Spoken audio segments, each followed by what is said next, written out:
Hello, I welcome you all to the beyond the scene. कैसे हैं आप सब लोग? बियॉन्ड द सीन के इस एपिसोड में आपका बहुत बहुत स्वागत है। आज हमारे साथ एक ऐसी पर्सनालिटी जुड़ चुके हैं जो अपने फील्ड में काफी रिनाउंड पर्सन है, और साथ में उन्होंने अपने कैरियर को शेप देने के साथ साथ लाखों हजारों स्टूडेंट्स की कैरियर को शेप दिया है। और इनकी जो सर्विसेज हैं, इससे सोसाइटी को एक बेटरमेंट मिला है, सोसाइटी को एक दिशा मिली है, एक डायरेक्शन मिली है। कहते हैं कि गुरु अगर ठीक हो, अगर किसी को दिशा मिल जाए तो उसकी दशा बदल जाती है। ऐसे ही हमारे साथ आज जुड़ चुके हैं doctor Umesh Kumar Singh ji. Sir, I welcome you to beyond the scene. बहुत बहुत स्वागत है आपका। मैं अपने दर्शकों थैंक को यू सर सो के मच बारे संदीप। में थोड़ा सा बताना चाहूंगा कि सर विक्रम यूनिवर्सिटी के अंदर कंप्यूटर साइंस डिपार्टमेंट में प्रोफेसर हैं। साथ ही साथ वो फैकल्टी ऑफ इंजीनियरिंग साइंसेज के डीन भी हैं। Sir, I welcome you again. कैसे हैं थैंक सर यू आप? So much Sandeep. Thank you. बहुत अच्छा हूँ। आप कैसे हैं? आप बहुत अच्छा कार्य कर रहे हैं। बहुत अच्छा लगा मुझे आज आपके साथ जुड़कर। सर बिल्कुल, ब्लेसिंग्स हैं आपकी। आपका आपने जो डायरेक्शन दिया है उसी पर काम कर रहे हैं।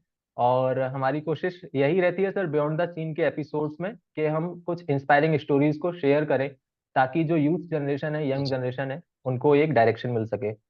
सर, इसी वेरी नाइस। सिलसिले में मेरा पहला क्वेश्चन आपसे ये है, क्योंकि बातें बहुत ढेर सारी करनी है आज आपसे और काफी सारी चीजें आज हम समझेंगे।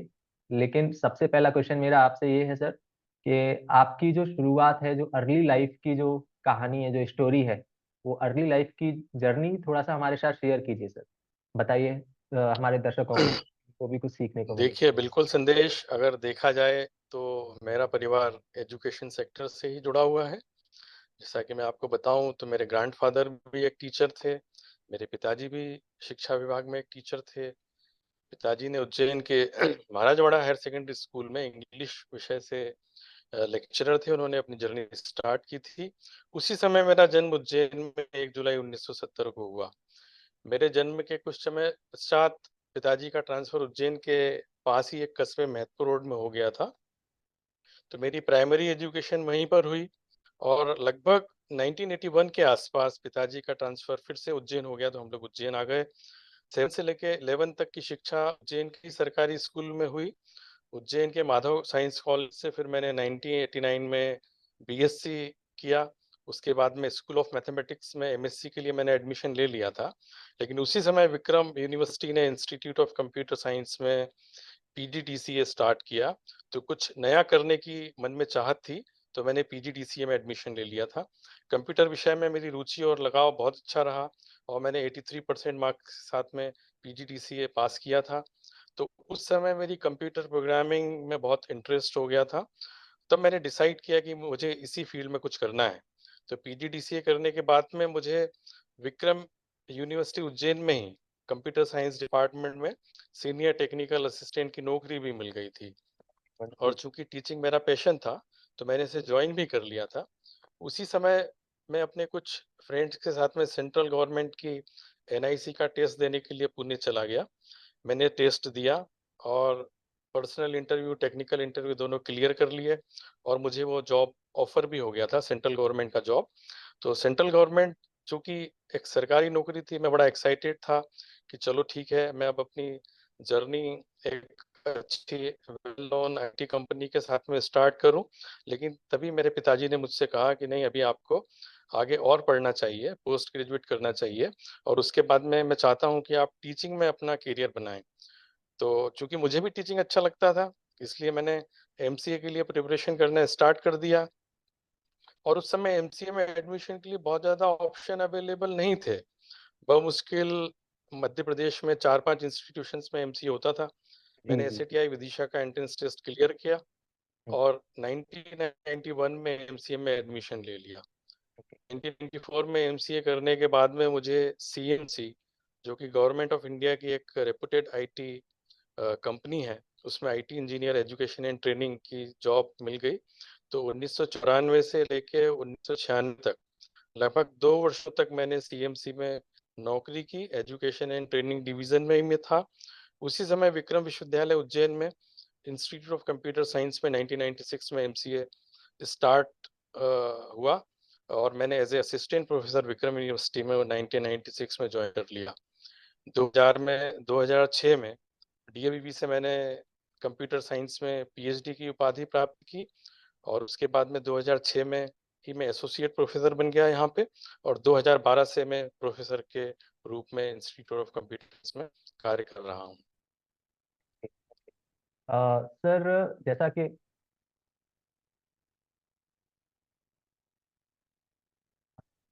सर जैसा कि आपने बताया कि आपकी जो जर्नी है, एकेडमिक जर्नी है, काफ़ी लंबी रही है।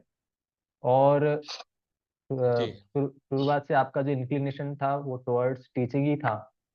आई होप कि आपका जो पैशन है वो टीचिंग ही है, और आप आज जो जिस मुकाम पर हैं वो अपने पैशन की वजह से हैं। तो सर मैं आपसे थोड़ा सा और इसमें बिल्कुल, डीप बिल्कुल। I am a teacher by choice, not by compulsion. मुझे बड़ा रुचि थी टीचर बनने में, और मैं बड़ा सैटिस्फाइड हूँ कि मैं टीचर बना। That great sir. सर इसी बात को मैं और थोड़ा सा डीपली ले जाना चाहूँगा। जैसा आपने बताया कि जी, आप 1996 में विक्रम यूनिवर्सिटी और जो आपकी एकेडमिक जर्नी है उसको कंप्लीट कर चुके थे, और 1998 के बाद आपने कुछ एडमिनिस्ट्रेटिव रोल्स भी प्ले किए हैं सर। उसके बारे में हम थोड़ा सा जानना चाहेंगे बिल्कुल, सर। बिल्कुल। बिल्कुल, बिल्कुल। जैसा कि मैंने आपको बताया कि एमसीए करने के बाद में मैं सीएमसी न्यू दिल्ली में as a IT engineer education and training division में जॉइन कर लिया था। तो मेरा तो कार्य बेसिकली एजुकेशन एंड ट्रेनिंग ही था। साथ ही मैंने बहुत सारे सीएमसी में बहुत सारे हाई एंड प्रोग्राम्स रन करते थे हम लोग। तो उन काफ़ी प्रोग्राम्स में मैंने एज़ ए कोऑर्डिनेटर भी कंट्रीब्यूट किया। और 1996 में विक्रम विश्वविद्यालय में जब मैंने उस जॉइन किया, तो मेरे सीएमसी के अनुभव को देखते हुए 1998 में ही मुझे इंस्टीट्यूट ऑफ कंप्यूटर साइंस का डायरेक्टर अपॉइंट किया गया। तो 1998 से 2002 तक मैं कंप्यूटर विज्ञान संस्थान, मतलब इंस्टीट्यूट ऑफ कंप्यूटर साइंस में डायरेक्टर रहा। उसी समय में यूनिवर्सिटी ने स्कूल ऑफ इंजीनियरिंग स्टार्ट किया था, और मुझे वहाँ पे डायरेक्टर अपॉइंट किया। तो 2011 से लेकर 2020 तक मैं school of engineering and technology में डायरेक्टर रहा। आईक्यूएसी में भी मैं डायरेक्टर का मैंने काम किया है। यूनिवर्सिटी इंक्यूबेशन सेंटर में भी मैं डायरेक्टर का काम देख रहा हूँ। 20 साल से अधिक हो गया मैं इस बोर्ड ऑफ स्टडीज का चेयरमैन हूँ, और हाल ही में मुझे dean faculty of engineering sciences appoint किया गया है। Okay great sir. आपके इतने सारे अचीवमेंट्स हैं, अगर हम बात करेंगे तो शायद पूरा पॉडकास्ट कम पड़ जाएगा। लेकिन नहीं, सर, ऐसा तो। हाँ, इसी सिलसिले में जी, मुझे आपसे आगे ये जानना है कि चूंकि मेरा एक क्वेश्चन है, ये क्यूरियोसिटी है मेरे अंदर, कि जैसे आज भी हम देख रहे हैं मेरी जनरेशन के भी जो यूथ है या अपकमिंग जो जनरेशन है, जी, जनरली एक ट्रेंड देखा जाता है कि जब आप एक हाईली क्वालिफाइड प्रोफेशनल हो जाते हैं तो आप कोशिश करते हैं आउट ऑफ इंडिया सेटल होने के लिए। और खास बिल्कुल, करके कंप्यूटर साइंस एक ऐसी स्ट्रीम है जहाँ अपॉर्चुनिटीज भी बहुत ज़्यादा है अब्रॉड। तो सर राइट। मैं आपसे ये जानना चाहता हूँ कि उस समय जब आपने ये क्वालिफिकेशन हासिल की थी उस समय तो काफ़ी डिमांड भी थी कंप्यूटर एक्सपर्ट्स की। बिल्कुल, बिल्कुल, बिल्कुल। तो आपने as a teacher, as a teaching as a profession, मतलब किस लिए आपने ऑप्ट किया, किस लिए चुना, ये हम जानना चाहेंगे सर। जी, जी, संदेश बहुत अच्छा क्वेश्चन क्योंकि आपका है। हाँ, जैसे क्योंकि मैंने आपको पहले ही आप, बताया है कि हाँ, जैसे मैंने आपको पहले ही बताया है कि टीचिंग इज़ माय पैशन, और टीचिंग से मुझे बचपन से ही लगाव था। बचपन से ऐसे था कि जैसे मैंने बताया आपको कि फैमिली पूरा हमारा एजुकेशन सेक्टर से जुड़ा हुआ है, और बचपन में मैं बड़ा चंचल स्वभाव का था। मेरा बहुत ज़्यादा फ़ोकस पढ़ाई में नहीं हो पाता था। मेरा ज़्यादा से ज़्यादा खेल-कूद में और दूसरी एक्टिविटीज़ में, ऐसी सारी एक्टिविटीज़ में मेरा फ़ोकस रहता था जिसमें पढ़ना-लिखना कम से कम हो। तो मुझे छोटे-छोटे फैमिली मेंबर्स ने टास्क देना शुरू किया जब हमारे यहाँ पे काफ़ी सारी मैगज़ीन्स आती थी। जैसे नंदन आती थी, चंपक आती थी, बहुत सारी कॉमिक्स आती थी। तो वो मुझे टास्क दे देते थे कि इस पर्टिकुलर मैगज़ीन में ये पर्टिकुलर पैराग्राफ या फ्रेज़ कहाँ पे है, ये तुम ढूँढ के हमें बताओगे तो हम तुम्हें कुछ न कुछ एक गिफ्ट रिवॉर्ड, देंगे। तो हाँ, वहाँ से हाँ, मुझे रिवार्ड देंगे। तो वहाँ से मुझे जो है कि मेरा फिर फ़ोकस बनना स्टार्ट हुआ। पूरा-पूरा दिन हो जाता था। मैं बहुत सारी मैगज़ीन्स पढ़ता था और मुझे वहाँ से फिर जब मैं मैगज़ीन्स में कुछ भी अच्छी बात सीखता था, तो मेरी आदत थी कि वो सभी मैं फिर डिस्कशन करता था, उनके बारे में मैं बताता था। एक तरीके से देखा जाए तो नॉलेज ट्रांसफ़र का प्रोसेस वो करता था। तो मेरे जी। सारे जो फ्रेंड्स थे उनको वो सारी बातें बहुत अच्छी लगती थी। वो कहते थे कि ये इतनी सारी जानकारियाँ आप कहाँ से लेके आते हो? तो हुँ, इस हुँ। टाइप से मुझे मोटिवेशन मिलता रहा धीरे-धीरे। और स्कूल के समय भी मुझे अपने साथियों के साथ किसी भी टफ टॉपिक्स पे डिस्कशन करना बहुत अच्छा लगता था। मुझे तब और ज़्यादा अच्छा लगता था जब मेरे फ्रेंड्स बोलते थे कि किसी भी टॉपिक को समझाने का जो तुम्हारा तरीका है वो बहुत अच्छा है और हम अगर क्लास में भी पढ़ते हैं या बुक में पढ़ते हैं तो हमें वो उतनी अच्छी तरीके से समझ में नहीं आए जितना अच्छे से आप हमें समझा देते हो। तो यहाँ से भी मुझे मोटिवेशन मिला कहीं न कहीं मेरे खून में भी था। मेरे जैसे मैंने बताया कि मेरे ग्रैंडफ़ादर भी टीचर थे, मेरे फ़ादर भी टीचर थे। मुझसे बड़े एक मेरे ब्रदर हैं वो यहीं उज्जैन इंजीनियरिंग कॉलेज में प्रोफ़ेसर हैं, वो भी टीचर हैं, मेरी एक सिस्टर भी टीचर हैं।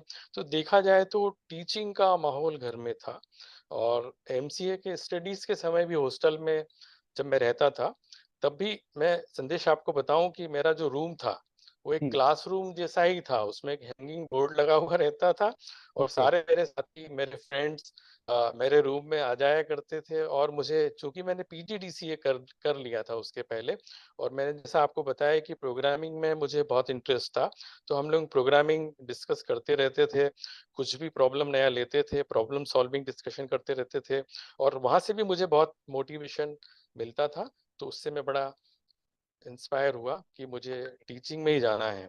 तो ये सब करते-करते मैं टीचिंग को एन्जॉय करने लगा और मुझे लगा कि टीचिंग प्रोफ़ेशन में ही जाना चाहिए। जैसा कि मैंने पहले भी बताया है कि मेरी फ़ैमिली में भी लगभग सभी लोग टीचर हैं, तो इसलिए और मेरा भी इंटरेस्ट था, तो इसलिए मैं टीचिंग में आ गया। और जैसा कि आपका जो दूसरा क्वेश्चन था कि जी सर।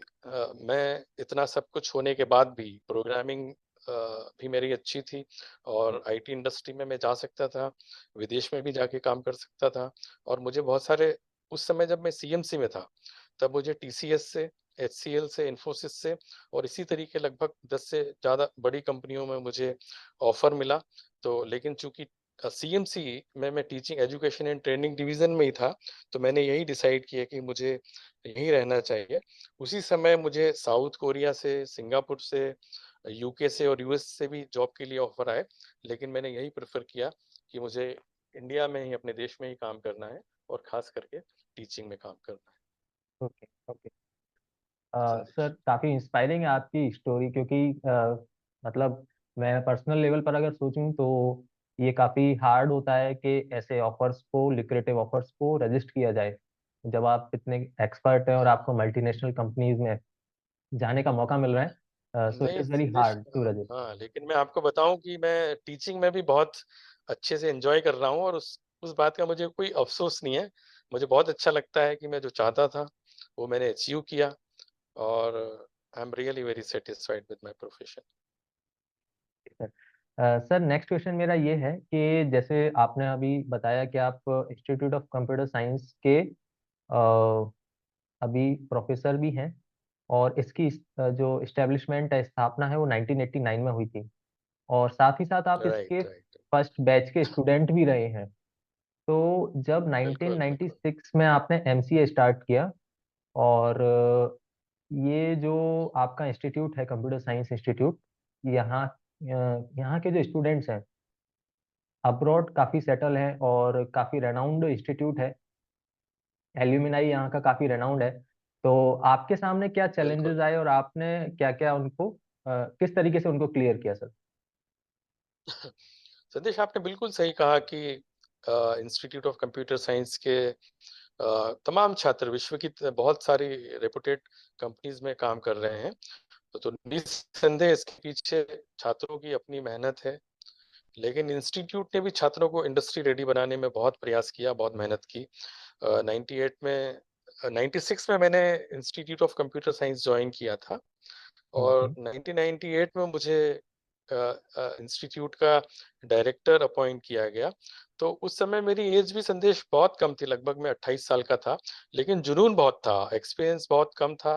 देखा जाए तो 2 साल का सीएमसी का मेरे पास में एक्सपीरियंस था, वो बड़ा रिच एक्सपीरियंस था, लेकिन काम करने के लिए बहुत जज़्बा था।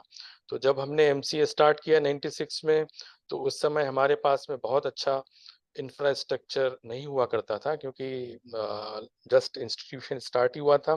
तो वास्तव में बहुत चैलेंजिंग था।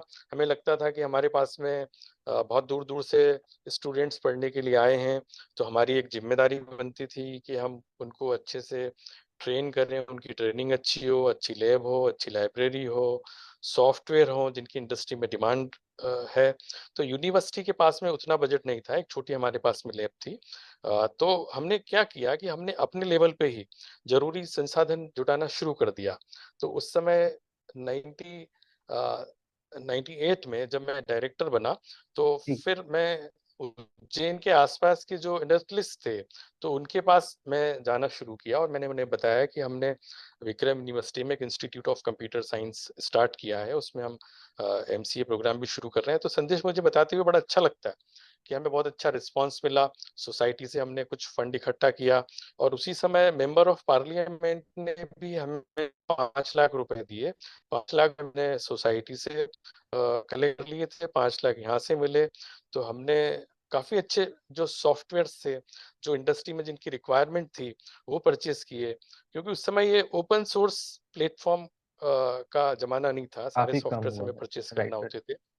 बिल्कुल, काफ़ी कम था, तो वो हमने सारे जो ज़रूरी सॉफ्टवेयर्स जो बच्चों को ट्रेनिंग देने के लिए ज़रूरी होते थे, वो परचेज़ किए और बाकी 5 लाख रुपए हमने जो कलेक्ट किए थे सोसाइटी से, उससे हमने बहुत अच्छी एक लैब तैयार की और बच्चों को बहुत अच्छा एक हमने इंफ्रास्ट्रक्चर बना के दिया। और बियॉन्ड टीचिंग की मैं जहाँ तक बात करूँ, तो उस समय हमने बहुत सारी बेस्ट प्रैक्टिसेज़ स्टार्ट की थी।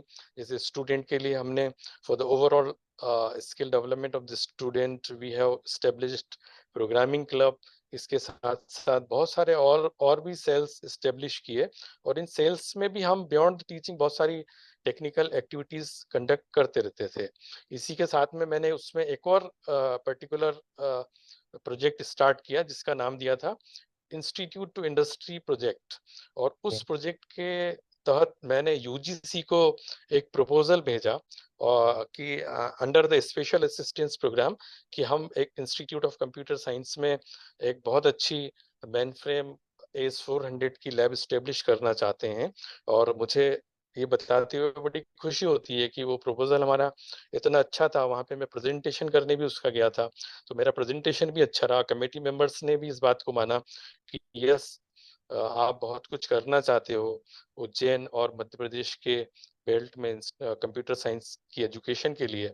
तो उस समय यूजीसी ने हमें 20 लाख रुपए की ग्रांट दी और उस 20 लाख की ग्रांट से हमने AS400 मेन फ्रेम कंप्यूटर खरीदा। और पूरे मध्य प्रदेश में उस समय इतना एडवांस कंप्यूटर किसी भी इंस्टीट्यूशन के पास नहीं था, इंस्टीट्यूट ऑफ कंप्यूटर साइंस के पास था। और चूंकि मैं बोर्ड ऑफ स्टडीज में चेयरमैन भी था, तो हम लोगों के पास फ्रीडम होती थी। हम सिलेबस को इंडस्ट्री के अकॉर्डिंगली बच्चों से डिस्कशन करते थे, किस टाइप का सिलेबस आपको चाहिए, आपको क्या पढ़ना है। तो हमें ये लिबर्टी होती थी, फ्रीडम होती थी कि हम सिलेबस को अपडेट भी करते रहते थे और एनहांस करते रहते थे। तो उसका एडवांटेज ये मिला कि हमारे जो सारे स्टूडेंट्स थे, उनको मोस्ट मॉडर्न, एडवांस और यूज़फुल कंटेंट का नॉलेज मिला। और हमारे यहाँ के छात्रों के पास में इंडस्ट्री रेडी स्किल सेट बाकी इंस्टीट्यूशन से काफ़ी ज़्यादा अच्छा हो गया। AS400 पे कार्य करने का उनको एक एडेड एडवांटेज मिला और यही सब कुछ कारण रहा कि बच्चों को इस एडेड एडवांटेज के कारण प्लेसमेंट में बहुत आसानी हो गई और लगभग हमारे सारे बच्चे उस समय के काफ़ी अच्छी कंपनीज में प्लेस भी हुए। Okay, okay. सर, डेफिनेटली आपके जो कॉन्ट्रीब्यूशंस हैं और जो आपके अचीवमेंट्स हैं, ये बियॉन्ड द सीन ही है। क्योंकि एज अ टीचर, एक टीचर की तरह पढ़ाना एक अलग बात है, लेकिन बियॉन्ड द सीन मतलब आपने वहां से और आगे जाके जो आपने कंट्रीब्यूट किया सोसाइटी के लिए, मतलब चाहे वो बच्चों को इंडस्ट्री रेडी बनाना हो, या जो आपने अभी बताया कि मेन फ्रेमवर्क जो कंप्यूटर्स आपने अरेंज किए, यूजीसी में प्रपोजल दिया, ग्रांट्स लेकर आए आप, तो ये सब कुछ एक अपने आप में बियॉन्ड द सीन वाला ही काम है। तो सर इसी सिलसिले में मैं अपने और दर्शकों को। उस समय संदेश में एक और आपको मजेदार बात बताऊं, जब जब मैंने ये प्रपोजल रखा यूनिवर्सिटी में कि हम ये main frame computer actually purchase करना चाहते हैं क्योंकि इसकी आजकल इंडस्ट्री में बहुत डिमांड है, तो थोड़ा सा मुझे वहाँ पे विरोध भी सहना पड़ा, क्योंकि एक ये मेंटेलिटी थी कि अरे इतने पैसे में तो आप बहुत सारे नंबर ऑफ कंप्यूटर्स परचेस कर सकते हो, आप सिर्फ एक ही कंप्यूटर क्यों परचेस करना चाह रहे हो। तो फिर मुझे वो कन्विंस करना पड़ा कि basically this is the difference between the platform. Purchasing a personal computer is a different thing, and purchasing a mainframe computer is a different thing. And hmm. at at end सभी convince हुए, और हम लोग ये computer हमने उस सब purchase किया। और उसमें सिलेबस में भी, जैसे मैंने बताया कि सिलेबस में भी हम उसके जो भी सारे कंटेंट्स थे, क्योंकि कई बार क्या होता है कि बच्चे सिर्फ उतना ही पढ़ना चाहते हैं जितना उनको सिलेबस में पढ़ने के लिए कहा जाता है। तो या हमने ये देखा कि कहीं ऐसा ना हो कि बच्चे इसको समझे कि ये चलो एक एडेड वैल्यू, एडिट सिस्टम है और उसको हमें करना चाहिए नहीं करना चाहिए। तो मैंने उसमें कोई बच्चों को ऑप्शन नहीं दिया, मैंने उसे एक कंपलसरी सब्जेक्ट्स के रूप में सिलेबस में ही उसको इंक्लूड कर लिया था। ओके जी। ओके। सर ये सारी चीज़ें करने के लिए अपने आप में एक विजनरी पर्सन होना बहुत ज़रूरी है। और मैं अपने व्यूअर्स को बताना चाहता हूँ कि सर को Madhya Pradesh council of science and technology यानी कि मध्य प्रदेश विज्ञान एवं प्रौद्योगिकी परिषद की ओर से युवा वैज्ञानिक पुरस्कार भी मिला हुआ है। यंग साइंटिस्ट अवार्ड सर को प्राप्त है। ये अपने आप में एक बहुत बड़ा अचीवमेंट है सर। आई सैल्यूट यू कि आपने ये अचीवमेंट हासिल किया है। और मध्य प्रदेश के लिए अपने आप पे गौरव की बात है कि आप जैसे पर्सनालिटीज कंट्रीब्यूट कर रहे हैं सोसाइटी के अंदर। अ, तो सर इसी बारे में हमें थोड़ा सा और बताइए कि और कौन कौन से अवार्ड्स और अचीवमेंट्स आपको मिले हुए हैं।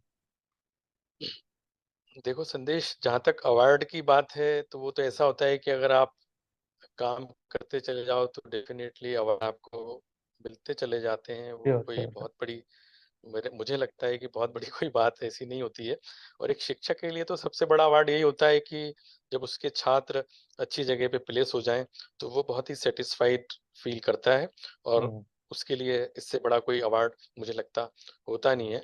अगर समाज में हम अच्छा कार्य करें, अपने परिवार और संस्थान का नाम रोशन करें, तो मुझे लगता है कि ये अपने आप में बहुत अच्छी उपलब्धि होती है। और एक शिक्षक होने के नाते निसंदेह ये और अच्छा भी लगता है कि जब आपने कार्य किया उसे सराहा जाए और पुरस्कार के रूप में मान्यता भी मिल जाए, तो सोने पे सुहागा हो जाता है, बिल्कुल। मोटिवेशन और मिल जाता है, खुशी तो निश्चित रूप से मिलती ही है।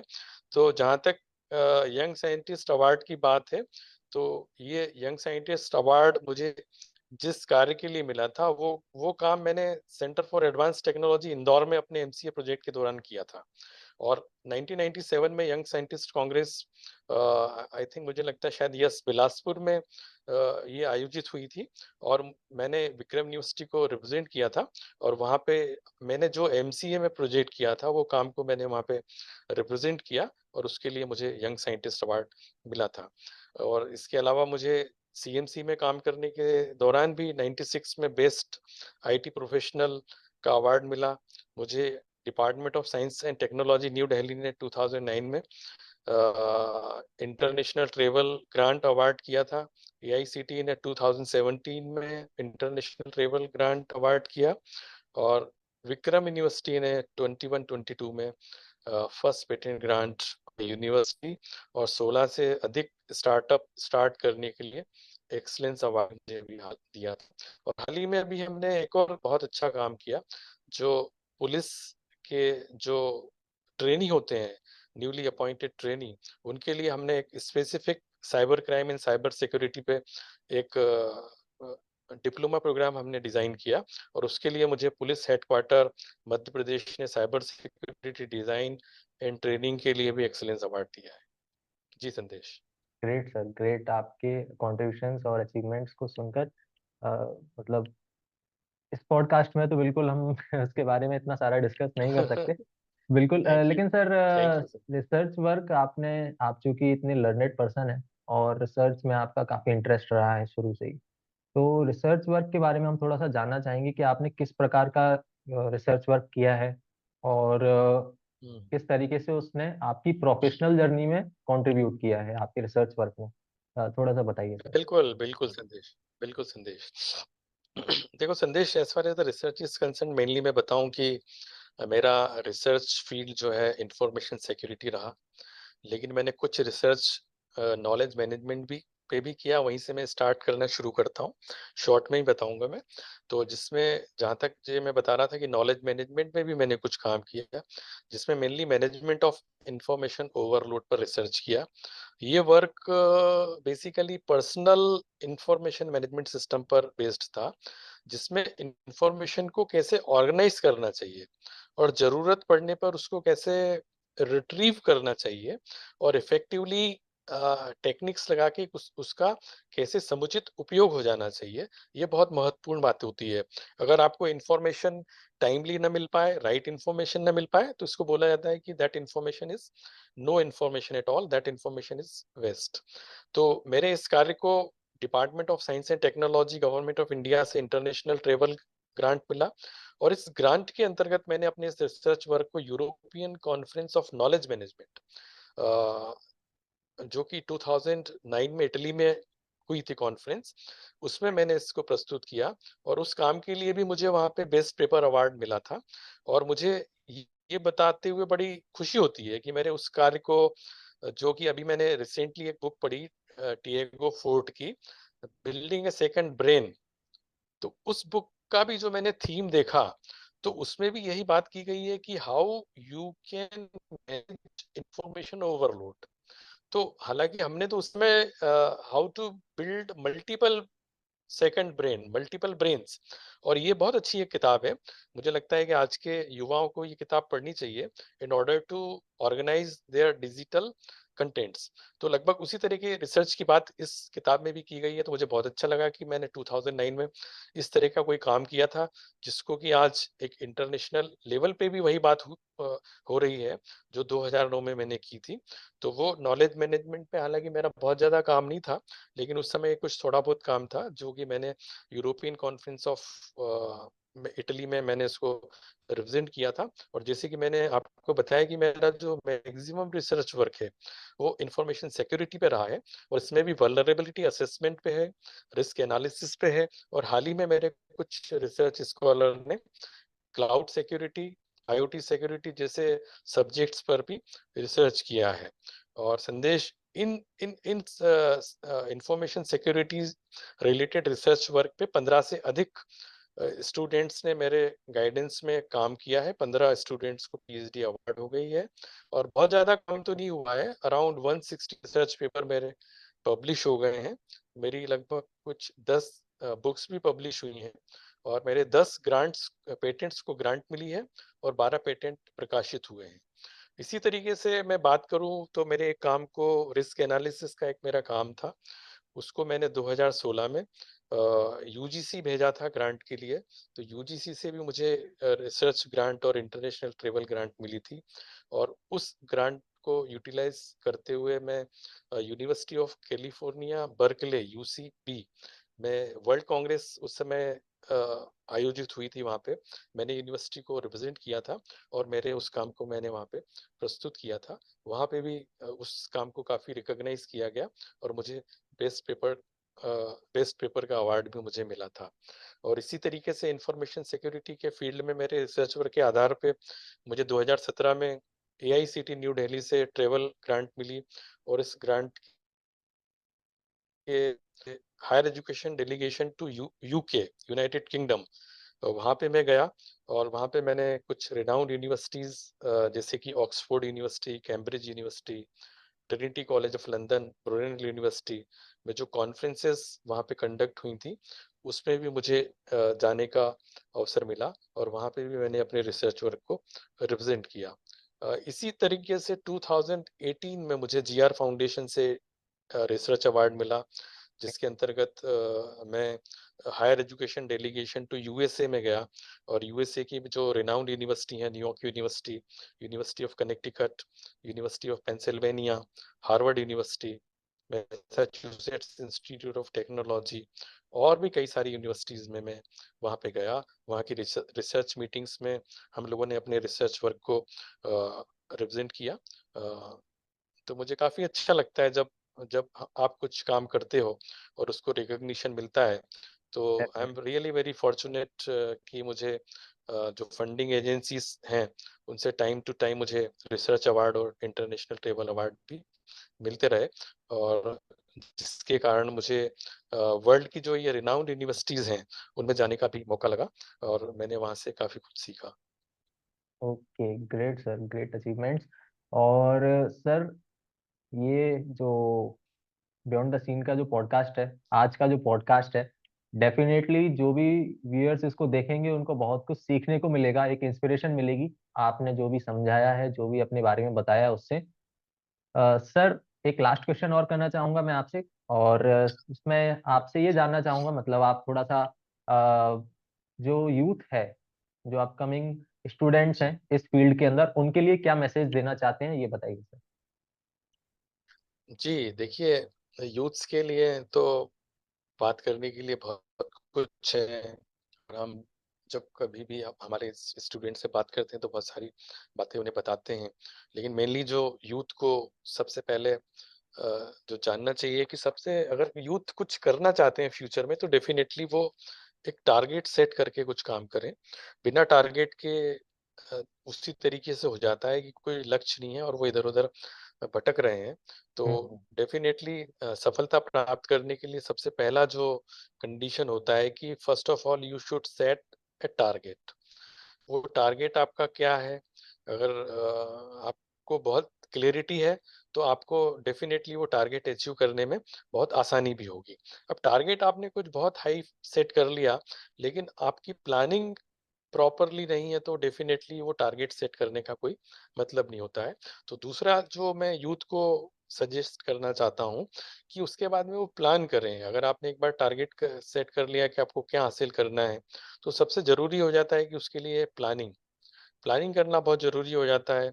अच्छे से आप टाइम लें, एक अच्छा रोड मैप बनाएँ, प्लान करें कि उस टारगेट को आप छोटे-छोटे से मॉड्यूल्स में कैसे अचीव कर सकते हो, और उससे भी ज़्यादा फिर महत्वपूर्ण हो जाता है फ़ोकस करना। आपने टारगेट भी सेट कर लिया, प्लान भी कर लिया, लेकिन अगर आपका फ़ोकस नहीं है, तो डेफ़िनिटली आपको वो टारगेट अचीव करने में बहुत ही मुश्किल का सामना करना पड़ेगा। फ़ोकस करना, अपने आप को बहुत सारे देखा जाए तो आजकल के इस डिजिटल वर्ल्ड में बहुत बहुत तरीके हो गए हैं कि डिस्ट्रैक्शन बहुत जल्दी हो जाता है ना? हम्म। बहुत सारा सोशल मीडिया में बच्चे काफ़ी अपना टाइम वेस्ट कर देते हैं। तो हम्म। उतना उनको ध्यान रखना होगा, जो भी टारगेट सेट किया है, जो भी प्लान बनाया है, तो उसको फ़ोकस करें। फ़ोकस उनका हर समय उसमें रहना चाहिए। फिर कंटीन्यूअस लर्निंग, सीखने की आदत, वो होना बहुत ज़रूरी है। जो भी आपका टारगेट है, जो भी आपने प्लान बनाया है, आपके अंदर नया कुछ करने की हर समय ललक होना चाहिए, हर समय उसके लिए ज़ील होना चाहिए। अपने आप को अपग्रेड करते रहना बहुत ज़रूरी है, क्योंकि आजकल जो है कि ज़माना इतना तेज़ी से बदल रहा है, इतना टेक्नोलॉजी इतनी फ़ास्ट है कि अगर आप अपने आप को अपग्रेड नहीं करेंगे तो बहुत पीछे हो जाएँगे। जितना बिल्कुल ज़्यादा बिल्कुल। आप अपने नॉलेज को अपग्रेड करेंगे, सफलता के मौके उतने ही बढ़ते चले जाएँगे। तो बहुत ज़रूरी है कि बच्चे इन चीज़ों पे फ़ोकस करें। उसके लिए मैं उनको कुछ सजेस्ट करना चाहता हूँ कि फॉर एग्ज़ाम्पल कि अगर जैसे वो बात करते हैं कि ठीक है कि फ़ोकस कैसे करना चाहिए, तो बहुत सारा लिटरेचर है, बहुत सारा ज्ञान आजकल तो आपका इंटरनेट पे भी अवेलेबल है। आपके जैसे हम्म। बहुत लोग बहुत अच्छा काम कर रहे हैं, पॉडकास्ट पे उनको नॉलेज दे रहे हैं। लेकिन मैंने एक बुक पढ़ी थी, डोपामाइन डिटॉक्स, जो कि थाइबो मॉरिस की एक बहुत अच्छी किताब है, और मुझे लगता है कि अगर आपको अपना फोकस सेट करना है तो वो कम से कम यूथ को वो बुक एक बार जरूर पढ़ना चाहिए, डोपामाइन डिटॉक्स खास करके। वो उसमें इसी तरीके से बताते हैं कि अगर स्टूडेंट्स एक बार किसी भी सोशल मीडिया में अगर वो इन्वॉल्व हो जाते हैं तो उनको वो काफी अच्छे लगने लगता है, क्योंकि इस टाइप की चीजों में ध्यान जाना बहुत आसान हो जाता है, और वो डिस्ट्रैक्ट करता है आपके मेन टारगेट से। आपने क्या प्लान किया, आपका क्या टारगेट था, तो वहाँ पे लर्निंग ठीक है, अगर लर्निंग पॉइंट ऑफ व्यू से आप वहाँ पे हैं तो बहुत अच्छा है। लेकिन मेरा एक सजेशन है कि डोपामाइन डिटॉक्स जो थैको मॉरिस की एक बहुत अच्छी बुक है और काफ़ी यूथ उसको फ़ॉलो भी करते हैं और पढ़ते भी हैं। वो वो बुक उनको डेफ़िनेटली पढ़ना चाहिए। इसके अलावा टाइम एंड एनर्जी को किस टाइप से मैनेज करना है। देखिए, एनर्जी बहुत है हमारे यूथ में, बहुत ही प्रॉमिसिंग है, बहुत बहुत अच्छा कुछ कर सकते हैं, लेकिन लेकिन कई बार उनको ये गाइडेंस नहीं मिल पाता है कि हमारा जो टाइम है, एनर्जी है, उसको कैसे मैनेज करना है, कहाँ पे उसको किस हमें डायरेक्शन में लेकर डिप्लॉय जाना है। करना है, जी किस जी। डायरेक्शन में लेकर जाना है। तो उसके लिए मैं एक सजेशन देना चाहता हूँ, एक बहुत अच्छी बुक है productivity project. Chris okay. Bailey की ये किताब है और इसमें ये बहुत अच्छी गाइड है। बेसिकली मैं तो इसको एक बहुत अच्छी गाइड मानता हूँ, क्योंकि उन्होंने बहुत सारे तरीके इसमें समझाए हुए हैं, बहुत सारी एक्सरसाइजेस हैं जिसके अकॉर्डिंगली वो गाइड करते हैं कि आप अपने टाइम और मैनेजमेंट को किस तरीके से फोकस करके कर सकते हो। इसी टाइप से जहां तक हम प्लानिंग की भी बात कर रहे थे कि टारगेट सेट करना, प्लानिंग करना, समय समय पर हमें चीजों को अपग्रेड करते रहना। तो how we should plan so that we can reach to the target properly. तो उसके लिए एक बुक मैंने पढ़ी थी और मैं वो बुक भी सजेस्ट करना चाहता हूँ आपके पॉडकास्ट के व्यूअर्स को, यूजर्स को। Definitely. Winning the week, Gary Bentley की एक बहुत अच्छी किताब है, जिस जो ओके। कि टारगेट अचीव करने के लिए क्या क्या एक्शन करना चाहिए, कब करना चाहिए, किस ऑर्डर में करना चाहिए, कितना टाइम किस एक्टिविटी को डिवोट करना है। इन सब एक्शन की प्लानिंग अच्छे तरीके से अगर की जाए तो डेफिनेटली टारगेट की तरफ हमारा रास्ता बहुत आसान हो जाता है। बहुत हो अच्छी जाता ये भी एक बुक है। यस। है। और बिल्डिंग ए सेकंड ब्रेन तो मैंने जैसे आपको बताया ही है। आज के इस डिजिटल वर्ल्ड में हमारी डिजिटल लाइफ को कैसे हमें ऑर्गेनाइज करना चाहिए, उसके लिए एक बहुत अच्छी बुक है ये, बिल्डिंग ए सेकंड ब्रेन, टियागो फोर्टो की, फोर्टे। तो इसको भी मैं जो है कि सजेस्ट करना चाहूंगा कि यूथ जो है कम से कम ये 4-5 बुक तो डेफिनेटली पढ़ें, तो उनको बिल्कुल इससे बिल्कुल। बड़ा फायदा हो सकता है। द अल्केमिस्ट के बारे में तो खैर सभी लोग जानते ही हैं। हाँ हाँ। मुझे लगता है कि काफी यूथ ने, बच्चों ने द अल्केमिस्ट पढ़ी होगी। उसको कम से बहुत बार नहीं तो कम से कम एक बार तो पढ़ना ही चाहिए, क्योंकि जो पाउलो कोएल्हो है उन्हीं का ही कहना था कि जब आप कुछ चाहते हैं तो पूरा ब्रह्मांड आपकी मदद करने की साजिश करता है। तो डेफिनेटली डिजायर होना बहुत जरूरी है।